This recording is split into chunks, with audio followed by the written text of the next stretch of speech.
नमस्कार। विश्व पुस्तक दिवस की आप सभी को हार्दिक बधाई।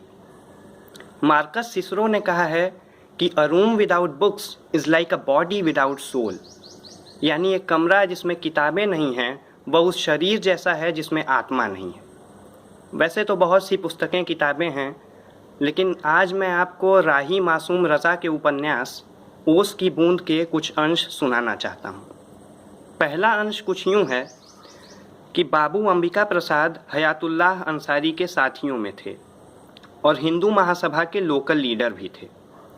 यह लोकल लीडर भी बड़ी अजीब चीज़ होता है।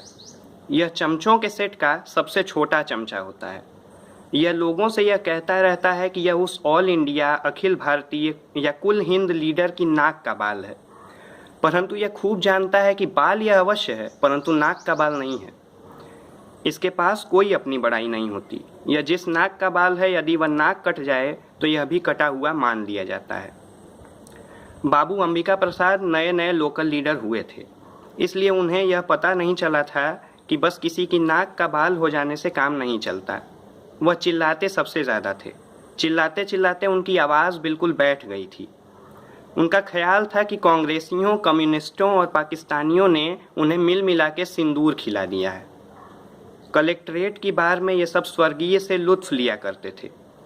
हद तो यह है कि ज़िला हिंदू महासभा के जनरल सेक्रेटरी पंडित लक्ष्मी नारायण सिंह भी उनसे खासा लुत्फ लिया करते थे, और वह मरे भी बड़े लोकल तरीके से थे। बियर बार में जवाहरलाल नेहरू पर खफा होते होते उनका देहांत हो गया। दूसरा अंश कुछ यूँ है कि मैं 5 बरस से लगातार अपने आप से पूछ रहा हूँ, मैं कौन हूँ, मेरी पहचान क्या है, मेरी जड़ें कहाँ हैं, मुस्लिम लीगी होने का अर्थ क्या है आखिर। वहशत अंसारी ने अपनी डायरी में लिखा। वज़ीर हसन और श्री हयातुल्लाह अंसारी में बड़ा फ़र्क था। श्री अंसारी पाकिस्तान बनवाकर पछता रहे थे, और यह पछतावा उनकी आत्मा की सड़ी हुई दीवार में लोने की तरह लगता ही जा रहा था। वज़ीर हसन पाकिस्तान बनवाकर झल्ला रहे थे, इसलिए नहीं कि बलवों में बहुत से मुसलमान मारे गए, क्योंकि बलवों में हिंदू भी बहुत से मारे गए थे।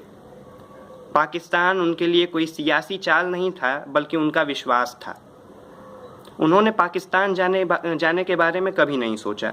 इसलिए नहीं कि वह श्री अंसारी की तरह नेशनलिस्ट हो गए थे, इसलिए भी नहीं कि उन्हें इसका डर नहीं था कि बलवे में वह भी मारे जा सकते हैं। उनकी टेक यह थी कि वह अपना घर छोड़कर क्यों जाएं। मैं पैगंबर नहीं हूँ कि हिजरत को फ़लसफ़ा बना लूँ।